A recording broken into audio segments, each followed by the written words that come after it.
Welcome to Life Stories, where the people who should love you most sometimes become the ones who hurt you deepest.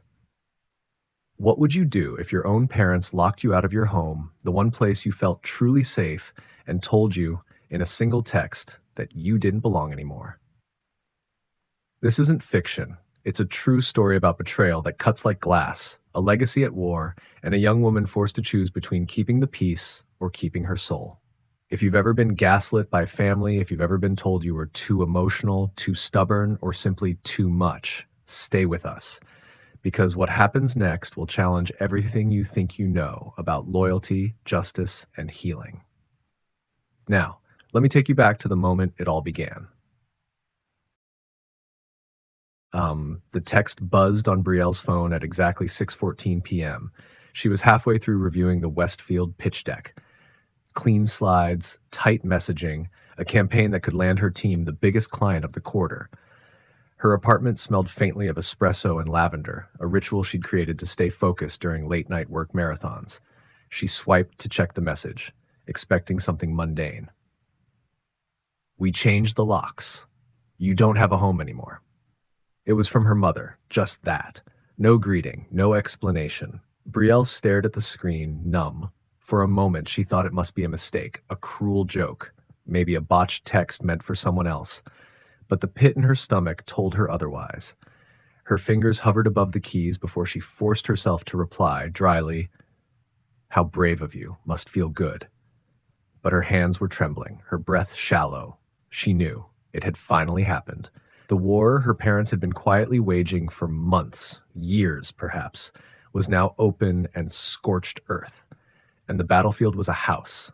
Not just any house. The house. A blue-shuttered Victorian in Portland's historic district, passed down through 3 generations of women in her family. It had wraparound porches, creaky floorboards, and a gabled attic that held decades of secrets. It was where Brielle had first learned to ride a bike on the pebbled driveway, where her grandmother Rosemary taught her how to brew tea with real leaves, not bags, and where she'd hidden during her parents' worst fights. When Rosemary died at 92, Brielle had felt like the last light in the house had gone out, until the will was read. In a surprising twist no one had anticipated, not even Brielle herself, the house was left entirely to her, bypassing her mother Denise and father Frank. Alongside the legal documents was a letter in her grandmother's delicate cursive. "This house is not just walls and wood. It's memory. And you, Brielle, are the only one I trust to carry it forward." Her parents had been livid, their shock thinly veiled under forced smiles. Denise had muttered something about senility. Frank had asked to reconsider how things should be divided fairly. Brielle had tried at first to keep the peace. She let them host family dinners. She consulted them on the smallest renovations. When she decided to convert the front parlor into a micro-gallery for local artists, nothing disruptive, just by appointment-only exhibitions, her father nearly overturned his plate. "You're going to turn our family home into some hipster boutique?" "It's not your home," Brielle had reminded him gently. "Grandma made her choice." Apparently, they had too. Now standing on the front porch, Brielle jiggled the key in the lock, panic setting in as the deadbolt refused to budge. It was a new model, heavy and cold. Her hand brushed something beside the steps. Black trash bags. 3 of them. One held her clothes. Another, bathroom items. The last was filled with broken frames, dog-eared books, and the ceramic teapot her grandmother used every Sunday. They hadn't just changed the locks. They'd thrown her out like garbage. She could have screamed or sobbed, but instead, she sat down on the steps, pulled out her phone, and called her brother. "Tyler, they locked me out." "Did you know?" There was a long pause, then too soft to be reassuring. They went to Napa for the weekend. "Did you know? Not like this. I mean, they're upset about the gallery, about everything. I don't see it that way." Later that night, Madison, her best friend since college, drove across the city and helped load Brielle's belongings into her car. As they drove away, Brielle didn't look back. She couldn't bear to. At Madison's apartment, Brielle unpacked what little was salvageable. Her grandmother's jewelry box was missing. So was the leather-bound house journal that Rosemary had kept for over 50 years. detailing every change, every visitor, every story. Also gone, her passport, birth certificate, and the original copy of the will. That night, as she lay awake on a futon that smelled faintly of dog hair and cinnamon, Brielle reached for her phone. Not to call her parents, but to research attorneys. By morning, she had an appointment with Olivia Grant, a property lawyer known for being both brilliant and unflinching. Olivia's office, tucked inside a converted brick warehouse in downtown Portland, smelled of eucalyptus and justice. After hearing everything, Olivia leaned forward and said, "What your parents did is called a self-help eviction. It's illegal, and we're going to stop this." Brielle nodded, barely holding it together. As she left the office, her phone buzzed again, a Facebook notification. "Denise Parker tagged you in a post. Heartbroken that my own daughter would sell out our family home to strangers. Some people forget where they came from." The comment section was flooded with sympathy. Friends, neighbors, distant cousins. No one asked for her side. That night, Brielle received a voicemail from her father. "You made this ugly, Brie. You forced our hand. If you drop this lawsuit now, maybe we can talk. Otherwise, you'll regret it." She played it twice, then saved it. Evidence.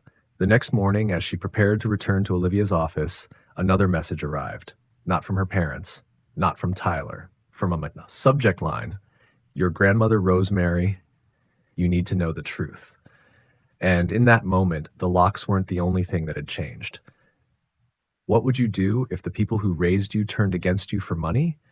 Can blood really matter when trust has been broken beyond repair?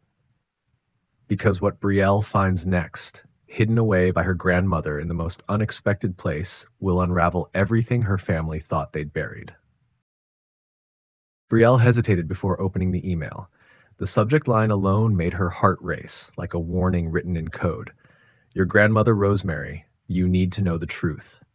For a brief second, she imagined it was a trap, another twisted move orchestrated by her parents.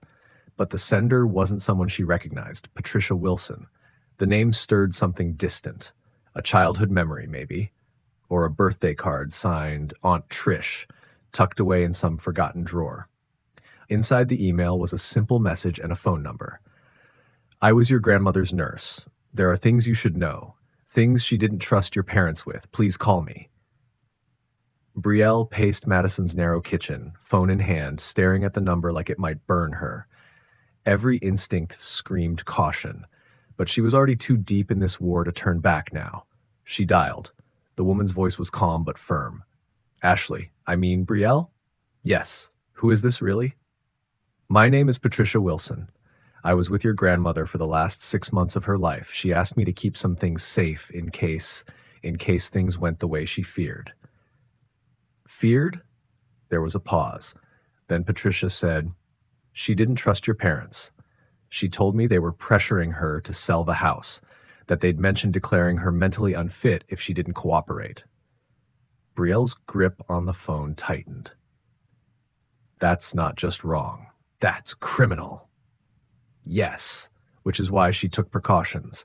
I think you need to see them. I live in Hood River. Can you come tomorrow?" The next morning, Brielle called in sick to work again and rented a car.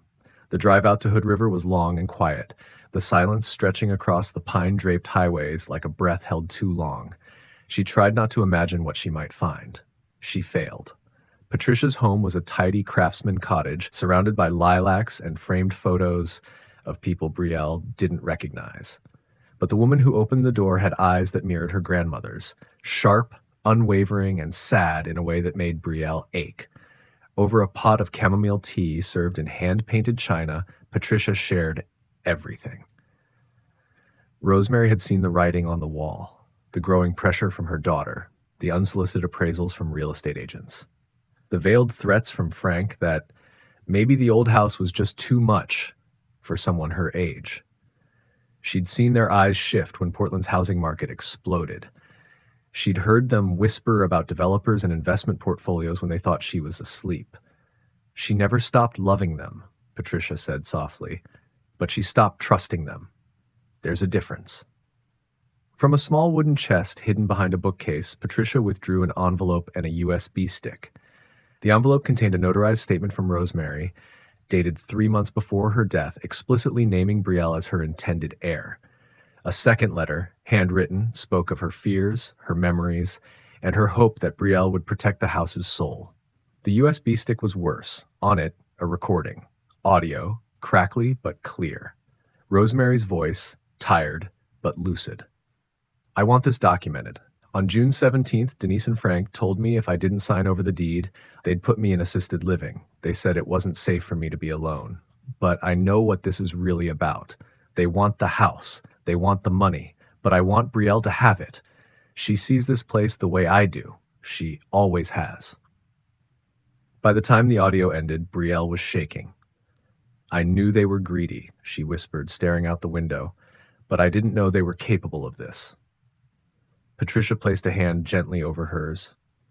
Your grandmother believed in you. She said you'd fight if you had to, that you had her fire. Back in Portland that night, Olivia didn't hesitate. We're going on the offensive. Within 24 hours, the affidavit, the recording, and the emails Patricia had preserved, messages between Frank and a developer going back 2 years, were entered into court filings. Olivia filed for an upgraded injunction and added counts for coercion, emotional distress, and attempted fraud. The next morning, Brielle's inbox pinged, a message from her parents' attorney.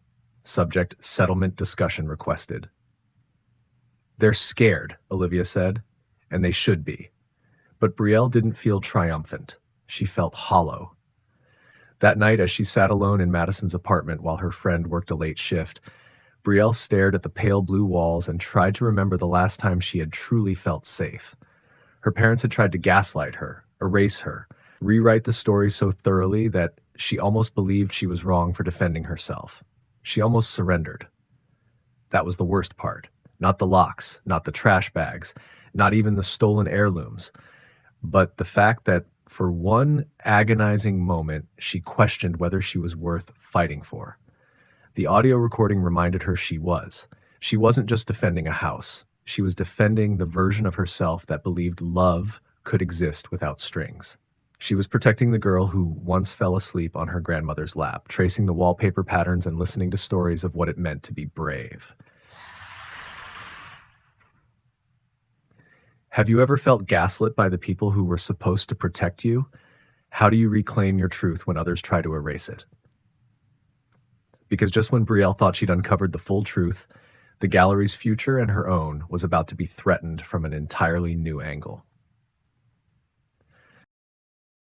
Brielle stood in the gallery's front room where golden afternoon light filtered through antique windows and danced across freshly hung paintings. The walls, once lined with family portraits, now bore bold canvases by Portland artists, works that told stories of resilience, of loss, of transformation. It had taken months of slow, deliberate healing to get here. Each stroke of paint, each architectural decision had been a small act of reclamation, not just of space, but of self. The settlement with her parents had been swift once Olivia presented the audio recording and the developer emails. Denise and Frank had folded, offering a carefully worded public apology, returning what belongings they still had, and agreeing to a formal restraining order. They had also paid damages, though no amount of money could truly compensate for the hollowing ache of betrayal. The house, however, was hers in every sense, legally, emotionally, and symbolically. And yet, the victory felt strange, not bitter, not sweet, just still. As if she had been running through a storm for so long that silence now louder than thunder, her relationship with Tyler had slowly mended. He visited the gallery on weekends, often with coffee in hand and apologies tucked into their conversations like folded napkins, gentle, unspoken. He never defended their parents again. That mattered. The community, once skeptical, began to come around too. Neighbors who had once called her selfish now dropped by to praise the gallery's understated elegance. One elderly woman who had known Rosemary for 40 years brought over a photo album and a blueberry pie, saying simply, she'd be proud. That moment stayed with Brielle, not because of the words, but because of how deeply she needed to hear them. Professionally, things had turned a corner. Westfield stayed on as a client, and Brielle was promoted to creative director at her agency. But she worked fewer hours now, choosing presence over hustle. Sometimes healing meant not just rebuilding, but reimagining. On the 1 year anniversary of the court ruling, Brielle hosted the gallery's biggest exhibition yet, a collection of photographs titled Inheritance, capturing generational bonds, broken and rebuilt. The space buzzed with quiet energy. Candles flickered in the corners. A local jazz trio played near the fireplace. Brielle wore her grandmother's locket, found miraculously tucked in the lining of a returned trunk, one of the few treasures Denise hadn't sold or lost. Guests lingered well into the evening. Among them was Aunt Patricia, who had become something of a guardian figure in Brielle's life. As they stood together near the wine table, Patricia squeezed her hand. "This place breathes differently now," she said. "It's not haunted anymore." Brielle smiled faintly. Maybe we all needed to haunt it a little before we could free it.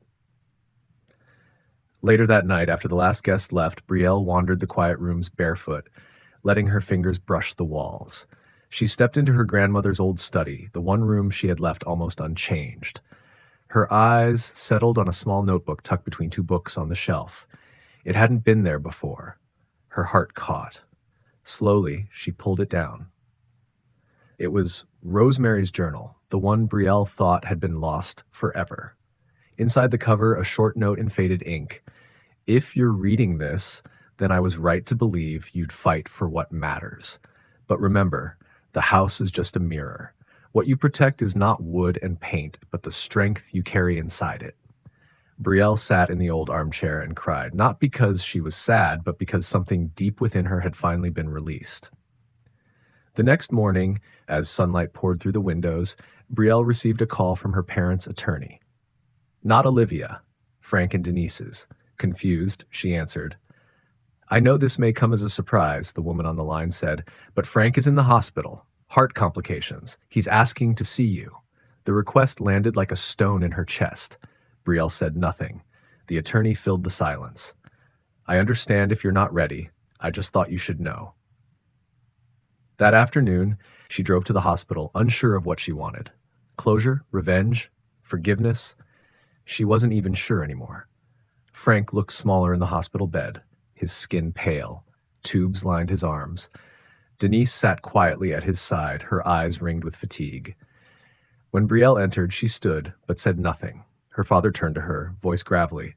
"I didn't expect you to come."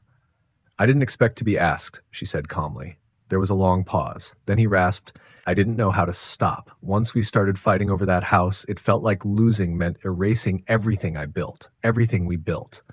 "You tried to erase me," Brielle said. "You threw me away." "I know," he whispered, "and I live with that." She studied his face. Once stern, now softened by illness and regret. She didn't reach for his hand, but she stayed for 20 minutes. Not as a daughter seeking approval, but as a woman who had survived what they did and had somehow remained whole. Outside the hospital, Denise followed her to the elevator. "Do you hate us?" she asked quietly. Brielle considered it. "No," she said, "but I don't trust you. That's worse." The elevator doors opened. She stepped inside. "But I'm learning to forgive you. That doesn't mean I'll ever let you back in. It just means I won't carry the weight of what you did anymore." Denise didn't respond. She just nodded, as if that was more mercy than she deserved. Weeks passed. The exhibition closed. Spring crept in. Brielle continued her life with new rituals. Friday night dinners with Madison, Saturday gallery walks with Tyler, quiet Sundays where she read by the fireplace in Rosemary's chair. The gallery thrived. Her spirit steadied. And the house, her house, stood tall on the corner of 7th and Morgan, no longer just a monument to pain or history, but a breathing, living place of rebirth. She had thought losing her family would destroy her, but what she'd gained, the unshakable belief in herself, was something they could never take away. What part of this story resonated with you the most? If you loved this journey, comment 100 below to let us know. We'd also love to hear where you're watching from. What country are you in? Share this story with someone who needs to be reminded of their strength. Thank you for watching Life Stories.